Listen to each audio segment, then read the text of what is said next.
Assalamualaikum warahmatullahi wabarakatuh. Haturan mitra, alhamdulillah tepang dangu deui sareng Mang Barna.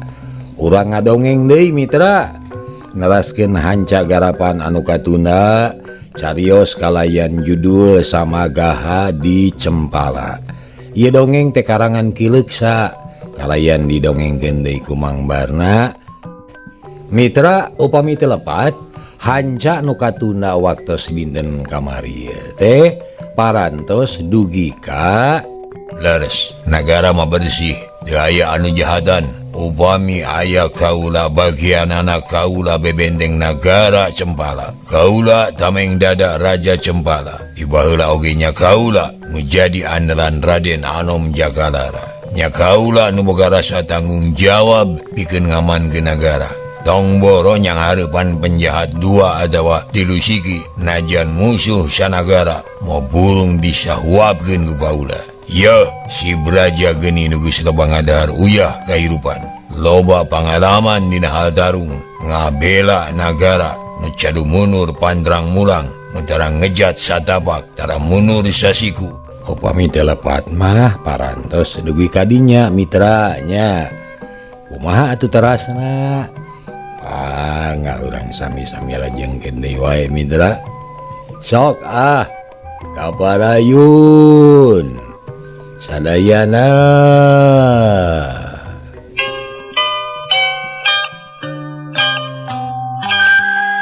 Ya si Braja geni nu geus loba ngadahar uyah kahirupan, loba pangalaman dina hal tarung ngabela nagara nu cadu munur pandrang mulang mentarang ngejat satapak tara munur sasiku. Di mana ngayunan musuh? Ayeuna mah gambaran degedah seremutan. Tenang-tenang we lah, mangga sing raos jalik ke nagara mah kaula nu ngurus, kaula nu ngamankeun. Ceuk Braja geni bari nepakan dada. Diukna dangah estuning tayak karisi karemban. Atuh Kanjeng Raja teh ngahuleng teu sasauran deui. Para ponggawa ngadadak goyang. Aya oge nu ting harewos jeung baturna. Aya nu muji ka Braja geni. Aya oge nu nyalahkeun. Dianggap teu sopan ka raja, bet kitu peta. Keur kitu cedok Kisarja nyemah pok unyukan ka raja. Nun Gusti, Dadawidi abdi bade sumangem nun. Aya naon Kisarja? Syok gerapok rek ngomong mah. Kaula ngidinan pisan cengan aya naon. Walar Kanjeng Raja bari neuteub ka Kisarja, bari jeung gede pangharapan. Kisarja pangiring anu satia bakal ngabelaan ka anjeunna. Para ponggawa ngaliuk deui ka tukang. Braja geni molotot teu panuju ka Kisarja, tapi teu wani nyegah. Ngan ukur kakerot bakat ku amek. Ari Kisarja pok ngomong.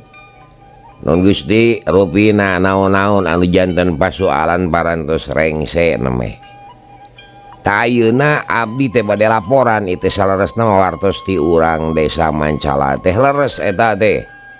Yen di Mancala aya nu jahat seueurna opatan. Malih mah nu ngaduruk bumi yah lemur malingan banda rahayat eta teh panjahat anu opatea. Gitu. Kaula nun. Nyaha bener eta teh Sarja. Raja Jakabumi timbul deui sumangetna. Sabab geus apal kana pagawean Kisarja jeung Ki Mursila anu pasti moal ngalaporkeun anu bohong. Leres kaula nun, leres pisan. Kurang ajar. ngomong naon maneh teh sarja kumawani ngabacot nu lain-lain anak gitu mah sarua jeung ngahina ka kaula apan anak buah kaula geus ti kamari aya di desa Mancala nu disebut Garong teh eueuh tabak-tabak na acan teu temong irung-irung na acan eueuh garong di desa Mancala mah kuwuna we ngaco laporan anu teu puguh bukurna. Cek Braja Geni ngabantah karena omongan Ki Sarja. Para ponggawa ukur pating rarenghap teu aya nu wani pipirueun. Tenang Braja Geni. Andika teh teu meunang malakarep sorangan. Ki Sarja ge boga hak pikeun ngajukeun laporanan. Sabab manehna diparentah ku kaula pikeun ngabantu nalingakeun kaayaan eusi nagri jero nagara. Cahayunya manehna laporan ka kaula wajar pisan jeung deui tah pasti ieu teh aya buktina. Ceuk Kanjeng Raja rada benu ka Braja Geni. Moal Gusti. Moal aya boronong moal aya garong di desa Mancala mah. Anak buah kaula sapasukan dikirimkeun ka desa Mancala. Tapi mana buktina? Dugi ka ayeuna can aya laporan. Dangduna garongna teu aya.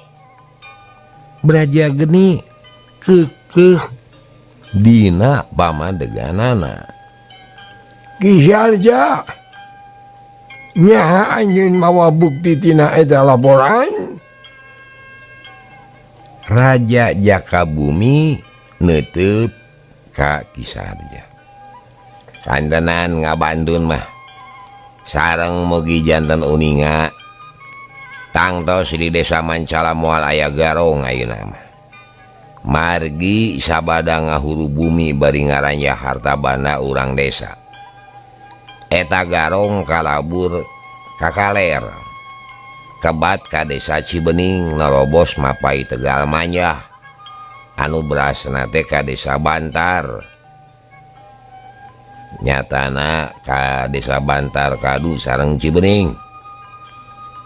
Janten pasukan Gusti Braja Geni mah ukur ngulik bek di desa Mancala. Ngudag-ngudag dapakna wungkulnya moal kenging garong na atuh. Da ukur kukuringan di bibir bumi. Ngomong naon sia de Sarja? Braja Geni buncelik panona amek dikitukeun teh. Sunda, bok tos atuh kena-kena garong teu aya. Ih, kalah cari cingwe di imah kubu. Curak-curak marencitan hayam ngaralaan dewegan mun peuting laliar deui tapi incah nangan ukur tepi ka lulurung teu daek ngudag kanu jauh mah buktina garong mah teu beunang. Ari sia mana buktina omongan teh mana? Braja Geni beuki panas hadena asa diwiwirang ku Ki Sarja. Beda jeung Kanjeng Raja asa dijait ku Ki Sarja teh sarta sumangetna bijil deui. Ulah rusuh teuing Braja Geni.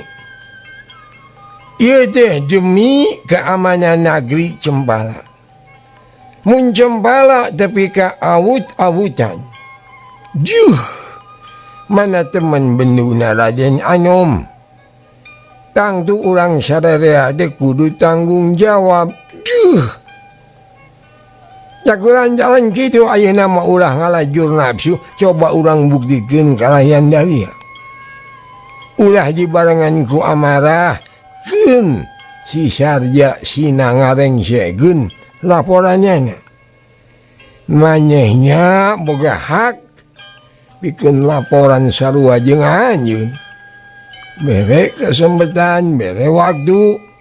Ya, sok tulikeun. Sarja. Braja Geni bangkenu baeud. Nadawi di badai keluar sakedap tengah bantun tawanan nun. Cek Kisarya barinya mah Beral, buru-buru bawa ka dieu. walar Kanjeng Raja. Mitra kaum dangu Kisarya unur ti payuneun ratu. Terus muru kaluareun karaton. Gok jeung baladna nu satya nungguan Ahwani nu nyanang tatali. Teu bisa walakaya sabab ditalikung dikatukangkeun. Jaba awak nyeri sirah lieur beungeutna sepa. Mosila bawa si Ahwani ka dieu euy. Maneh nu duaan cicing di dieu talingakeun bisi aya itu ieu. Cek Kisarya bari gugupai ka baladna. Atuh Ki Mursila buru-buru mawa Ahwani muru ka lawang karaton. Ahwani digoneng kuduaan bus ka jero karaton barang geus di jero para ponggawa nagara ngagebeg kaget. Omo beraja geuning mah beungeutna geuneuk panona beureum asa wirang kadinabina. Teu ngomong nenyo Kisarya mawa tawanan teh malah mah kebat we kapayuneun Kanjeng Raja. Brek duanana deku cedok nyemah babarengan. Ari Ahwani ngeluktung ku leungeunna dikatukangkeun. Diukna emok cabok hatena lalenyapan jajantungna ratug.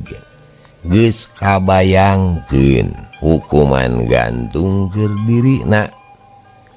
Padahal salawasna di negeri Campala teu aya hukuman gantung. Sakitan ge tara disiksa di kakaya. Nu babalik pikir mah kacida di ajenanana.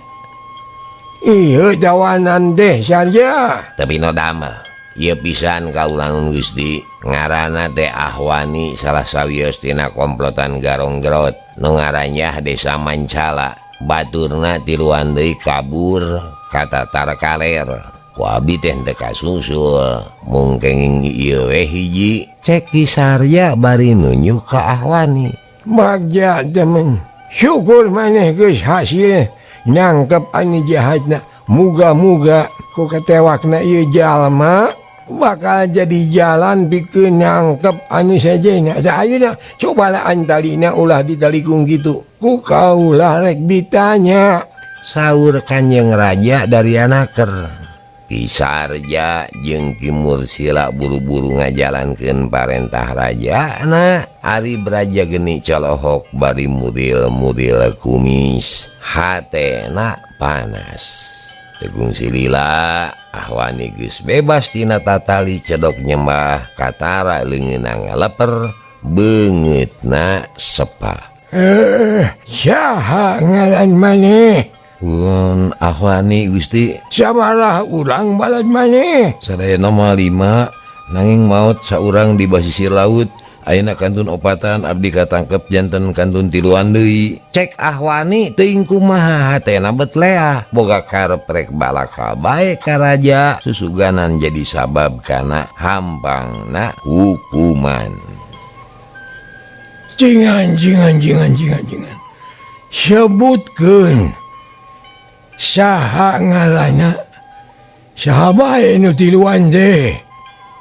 Kanjeng Raja mariksana teu sentak sengor. Leuleuy tapi keukeuh.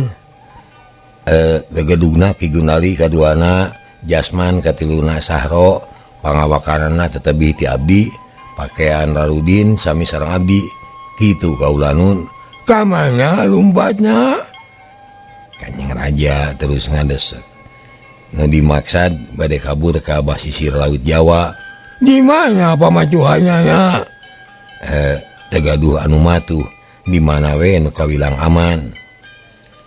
Mitra Kanjeng Raja ungut-ungutan. Sugema ku jawaban Ahwani. Sarta Kanjeng Raja percaya deui teu ieu cangcaya kana eta jawaban. Braja geni ngahuleng. Para ponggawa ungut-ungutan sabagian ponggawa anu tadi mihak ka Braja geni goyang deui pamadeganana. Jajantung naratug akhirna hatena robah deui rek satia deui ka Jaka Bumi. Hari ponggawa anu bener-bener satia ka Jaka Bumi beuki gede hate paroman marahmai asa milu bagya jeung sugema. Geus kitu Kanjeng Raja naros deui. Wanyi di mana wae nu geus digarong ku anjeun? Di daerah basisir kaler, pasar ikan sareng lemur-lemur anu aya di basisir laut, teras ka desa Mancala. Cek Ahwani ngejawabna, jujur teu aya anu dikilungan. Kumaha ayeuna hayang keneh jadi garong?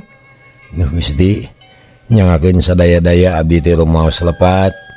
Sumanga nyangakeun beuheung teuk-teukeun ti koro-gorokeun suku genteng belokeun. Bobot pangayon timbang taraju aya di kersa gamparan. Abdi mah sanaos bade dihukum gantung buang tinggi ge. Mangga. Ceuk Ahwani bari terus sujud kapayuneun Kanjeng Raja. Cirining pasrah sumerah tumarima kana kadar. Atuh ningali kaayaan kitu mah manah Kanjeng Raja teh leuleus sarta mikarunya ka Ahwani nu pasrah sumerah. Lajeng ngandika deui, Wanyi kaula minta jawaban anu pasti. Nah maneh rek babalik pikir atawa hayang keneh jadi garong? Upami gambaran percandan abdi kapok janten garong. Abdi saja babalik pikir nyangakeun jiwa sareng raga kagamparan. Bari dikitu dikieu ge abdi mah ridho. Sangem paripaos teh mah sanaos bade disiksik dikunyit-kunyit, dicacag diwalang-walang abdi pasrah. Ceuk Ahwani beuki buleud patekadan. Sabab cek pikirna ngan jalan eta anu bisa dipilampah ku manehna. Syukur ari kitu mah, syukur. Syukur Ahwani. Kaula deh bunga ngadenge. Memang sakuduna boga niat anu sarupa kitu.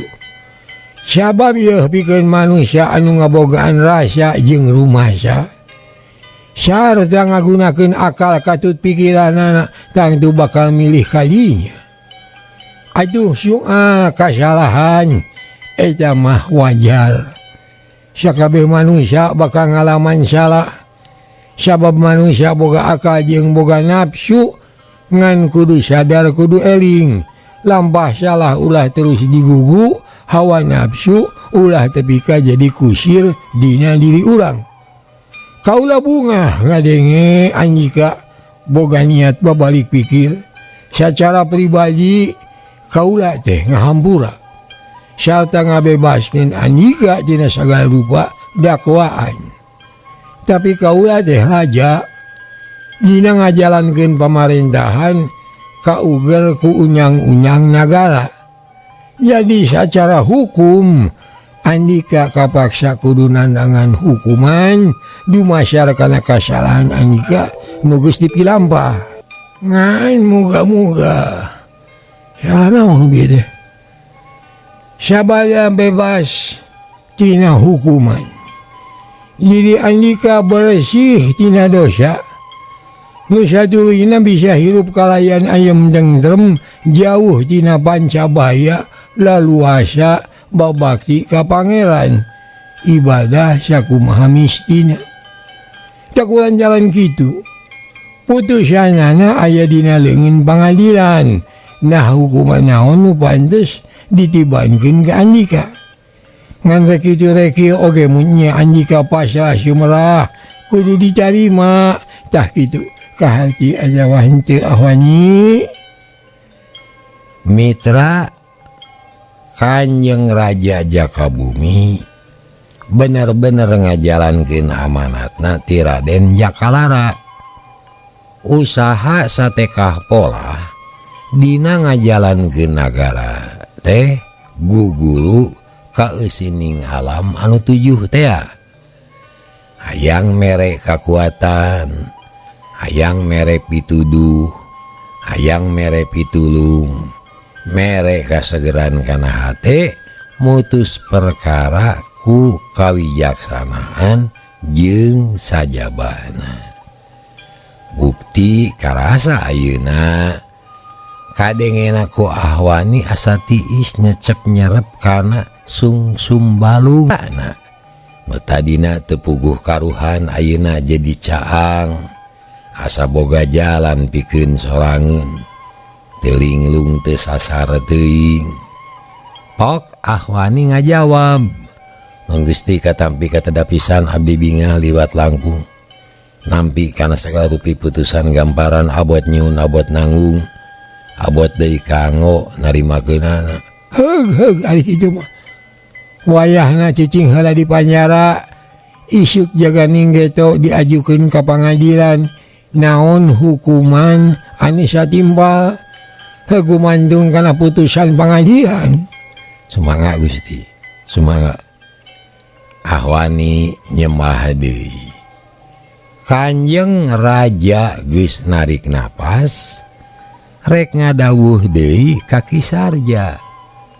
Tapi Braja geni nu geus ngawahan tita tadi. Pok ngomong, sorana bedas kadenge ku saradea. Punten Gusti Raja punten. Bawi raos sim kuring mah teu percaya kana omongan si Ahwani teh. Panuhun gambaran ulah percaya teuing kana omonganana. Sabab eta teh teu bersih, teu murni, sanes, asli. Kitu cek Braja geni. Hal teu asli kumaha Braja gini ya. Andika mah kitu bae ngomong tehnya. Teu ngajenan kana pamadegan batur. Padungeunah cik sorangan. Asa sorangan upang benerna. Ta model kieu ya jiga model anjeun jigana ieu. Braja gini. Cingan kumaha maksud andika teh? Kanjeng Raja Barna benu deui, Kanjeng Raja Jakabumi benu deui. Socana rada morotot. Nah, make benu. Ya Gusti, si Ahwani deh jalma lemah. Eta teh jalma babanang. Tawanan anu dangdos daya kekuatan pikeun ngalawan boh ku tanaga, boh ku jarida. Sanu derang sagala rupi omonganana kengi ngatur di luar, kengi ngarang supaya kitu kieu anu ngarang dia aduh nu dipalar sangkan si Sarja menang pamujian, menang pangakuan, menang pangajen, nu akhirna ngaronyat pangkatna. Waduh si Ahwani teh tukang macul, dijamret di jalan, terus dipaksa sina ngomong gitu, ngarah kaula kabeupeuk ku ieu kajadian. Padahal kaula lain budak leutik atuh harti lah, ieu teh tipu muslihat, teu percaya kaula mah, teu percaya. Mitra kaum dangu ngadadak jempling di karaton. Kanjeng Raja gogodeg ngadangu kitu teh. Kisarja jeung Ki Nursila ngagidir nafsu bakat ku amek tapi bisa keneh nahan diri. Sabab aya dina riungan payuneun raja. Malah para ponggawa sejen ge aya nu keuheuleun pisan. Ka Braja geni ngan nya kitu eueuh nu wani. Dagis padanya memang gagah Braja geni teh moal aya tandingna. Talukna ngan ku Raden Jakalara wungkul. Tapi kajembling ya. Coba emutan sekali deh nahala omongan si Ahwani deh. Ada wangan sakadar sandiwara wunggul. Obong dunia lir ibarat sandiwara. Cek beraja geni deui mani asa menang. Dumeh sarerea jempling padahal jempling teh kaget. Ternyata beraja geni bet boga pamadegan samodel gitu. Beraja geni andika teh ngalinur itu ada ngimpi. Ih, tuh ngalinur teu ngimpi kaula mah eling waras segala rupa diomongkeun. Eta teh meunang mikir bari jeung aya buktina teu sagawaya. Kaula nemal teh. Temalna tanes jeung daria es tuning teu euleum-euleum. Cingan coba buktikeun. Buktina omongan si Ahwani sakitu lancarna. Sakitu mulusna teu aya runag-raneg. Teu aya itu ieu. Ieu teh hiji bukti yen omongan si Ahwani geus diatur ku si Sarja. Itu cek beraja geni. Beraja geni. Nah, pikiran teh kawas lain menak wae. Moanya pamikiran pangkat patih kitu patut. Kaula teu narima kana omongan Andika. Nu puguh mah Andika anu sulit hati belang bayah. Teu becus ngaman ke nagara. Ngan ukur huntu we. Cek ki Sarja teu kuateun nahan amarah. Buringkal amarah beraja geni hudang. Ngagitir nafsu dikitukeun ku Ki Sarja teh. Jung langtung huntu kekerot. Panon melotot dua leungeun dikepeulkeun. Tapi memeh ngomong Jakabumi Raja Cempala danget harita nyentak bari ngagebrig ubin. Beraja geni, kaulah teh dianggap naon? Kaulah teh raja anu menang putusan resmi di Raden Anom Jakalara. Demi Cempala, demi keamanan negara, demi Raden Jakalara anyun cicing. Itu saur Jakabumi molotot kanjeng raja teh mencorong kana beungeut beraja geni anu ngumar amarah. Leeh meusan beraja geni diuk deui tapi dadana anger ngagolak. Amarah henteu ngurangan beungeutna geuneuh kelir beusi atah beuleum. Pok deui kanjeng raja ngandika, coba sing awas kana awak sorangan, sing jeli kana diri pribadi. Beraja geni Andika ngajajeleh nyalahkeun batur hanjaman teman. Mana nu wani ngayakeun tindakan kasar KBG. Jempe cicing eta lain hartina teu wani. Tapi ngingetkeun kana kasopanan jeung kabenjingan nagara. Coba tilik diri anyun. Karek kasigeung sakitu tapi kamolotot bari ngajuring Kang Hudang. Ya naonan sia eta teh? Ngarag-rageun wibawa patih teu pantes kitu beta sia. Yeuh. Soal pabentar paham. Pasalingsingan pikir. Antara nu resep jeung nu teu resep. Ieu wajar. Sababongan masing-masing baroga karep anu beda-beda. Anjeun mung narima kana pamanggih batur. Padahal nagara teh lega moal kaciri ku anjeun kabeh. Bisa wae sabagian kapanggih ku batur. Sabab di Wetan mah kitu, di Kulon mah kieu. kuduna pamangih nu beda-beda teh hijikeun supaya bisa ngukur anu bener kumaha kaayaan negeri Campala anu sanyana.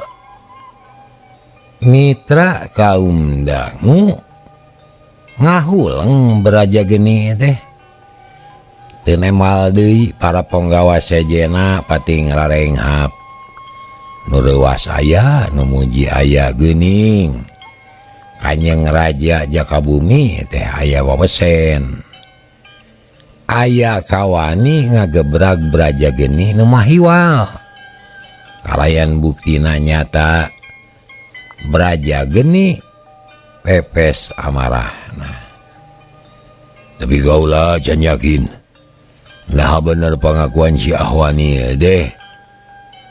Coba tanya ku anjeun ke jenisna. Pasti ku gaulah ditanya, hei Ahwani, nah bener sakuru diomongkeun ku maneh? Cek beraja geni ka Ahwani. Ari Ahwani mah tenang we. Lantaran geus pasrah sumerah rek dipaehan gitu sieun. Tapi no damel laras pisan Gusti. Awas ya lamun bohong. Ki Gundali jeung Jasman katu teu sahiji deui teh. Kaula poho deui ya. Cek beraja geni can kebat ngomongna. Sahro? Tah si Sero Sahro. Ku gaula rek dicangkala kabeh. Mun teu kapangi di podaran sia ku aing. Coba sebutkeun di mana cicingna, kapelebah mana, mandogna. Bujeng bae ka basisir Laut Jawa, ka basisir Cilingga. Di dinya aya warung nu kagunganana awewe geulis. Katelahna si Demplon. Ta eta teh kabogoh Ki Gundali. Cek Ahwani beuki wani ngabalakakeun kaayaan Ki Gundali. Ayeuna keneh ku aing rek disusul. Lamun teu kapangi sia rek dipodaran ku aing. Ceuk beraja geni jung nangtung teu amitan heula. Terus kaluar ti karaton kebat ka imahna. Celakana kuda bertek ditegarkeun ngajugjug ka basisir Laut Jawa. Kanjeng Raja colohok bengong. Para penggawa eueun wani ngomong. Ki Sarja jeung Ki Mursila ngaharuleng. Tapi lila-lila manyeh seuri. Tina kajadian bieu teu waleh aya hikmahna. Lantaran beraja geni nu keukeuh boga anggapan. Ye nagara mah aman. Ayeuna mah lumpat sorangan rek ngudag musuh. Teu burung enit geuningeun. Sina kasaksian ku sorangan yen Cempala teh memang keur dilanyah nu jarahat. Cek Ki Sarja bari ngareret ka Ki Mursila. Sugan tuh Ki Gundali jeung anak buahna beunang. Da moal mampu lah moal. Ngayonan beraja geni moal mampu. Ki Mursila seuri deui. Manehna oge ngarti. Yen hikmah tina pabentara paham, jadi nguntungkeun. Sabab beraja geni kapanasan hatena. Tapi kaindit sorangan rek ngabuktikeun nahanya Cempala teh teu aman atawa henteu. Ngadangu omongan pangiringna kitu. Kanjeng Raja ge kahudang deui sumangetna. Nu tadi bangun leuwas teh ayeuna mah paromana marah mai. Teras ngandika, nya bener tah geuning kitu akibatna. Dasar beraja geni mah nemaon kitu balangasan. Sok mawa karep sorangan. Tapi da beunang diandalkeun adi kana gawena mah keun sina ngabuktikeun sorangan. Muga-muga Ki Gundali sabajur-bajur singka panggih ku manehna sorangan. Kitu dawuh Kanjeng Raja. Laras Gusti upami enggal dibujeng matang tos kapenak margi abdi henteu bohong Ki Gundali sareng kanca-kancana pasti bakal ngabujeng ka basisir Cilingga teh ya. Ya muga-muga we singka panggih cahayana bikin maneh Ahwani wayahnya kudu ngalaman heula dikerem dina panjala. Sabab bikin anu jahat mah tetep we kudu aya balicungannya jingnya deui jadi geus disebutkeun ku kaula yen secara pribadi mah kaula teh geus ngahampura. Tapi cek undang-undang maneh kudu diajukeun ka pangadilan. Nu akhirna ditibanan hukuman anu satimbal. Muga-muga we hukuman di alam dunia aja bisa ngurangan karena dakwaan di akhirat jaga. Saur Kanjeng Raja bari ngareret ka Ahwani. Abi mah nampi Gusti. Syukur. Jig aja bawa ka jawabannya lah sarja. Timalan parantos katampi. Sumangga kaulanun Gusti. Cedok ki sarjanya mah terusnya kalengan Ahwani rek dihasupkeun ka jero panjara besi. Para penggawa nu sami hadir teu aya nu nyarita. Dina masing-masing hatena panuju kana tindakan jaka bumi. Aya nu sabagian penggawa nu geus kapangaruhan ku Braja Geni, tapi harita mangahuleng mikir-mikir pilampaheun. Sabab sidik Braja Geni asa kasar jeung gagabah dina putusan Kanjeng Raja. Panona melongkaki sarja jeung Ki Mursila nu ngagoneng Ahwani dibawa ka jero panjara besi. He para mantri, para penggawa menak nyagara mangka iatnya mangka waspada. Cak ini gitu kabuktiannya. Para mantri penggawa kekeh ngalaporkeun yen nagara teh keur aman. Ngalaporkeun yen nagara teh aman cenah. Tapi geuning kabuktiannya nagara teh keur meujeunna diranjah nu jarahat. Najan leutik ulah rek dianggap enteng. Sabab kajahatan mah lambangna teh seuneu. Ari seuneu teh bisana gede teh tina leutik heula apanan. Mun geus ngaduruk barang garing bakal ngagugudag ngababela. Nyu akhirnya bisa ngaduruk naon bae. Cai oge nu kawilang anti seuneu, ari seuneuna gede-gede jeung mah apan sok ngagolak tepi ka saat. Cakulan jalan kitu omat ulah rasa manye sing caring cing pageuh kancing, sing saring set pageuh iket. Mun aya kalaman rek gede rek leutik, buru-buru laporkeun sarja ungkulan sing nya ulah dilalaborakeun. Sakitu amanat ti kaula bral ayeuna mah geura marulang laksanakeun tugas sakumaha mistina. Ngan omat ulah liar jauh, ulah ngajagoan hasil pagawean Braja Geni. Kitu saur Kanjeng Raja. Sasauranana tandes jeung dadia.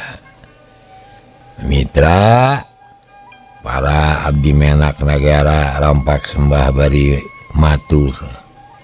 sadayana sami tumut bela Satya daya nuwani magak karena dawuhan Kanjeng Raja nu akhirna buriak bubar buyar katawuran marulih ka bumina masing-masing bari lempang tingku ciwes ngobrolkeun kajadian bieu ari Kanjeng Raja mah mitra nyatana teu incah bari lahan bet bangun anu betah pisan anger calik dina kursi kerajaan ukur diaping ku dua pangawal karaton nu Satya siang jeung wengi cag urang teu heula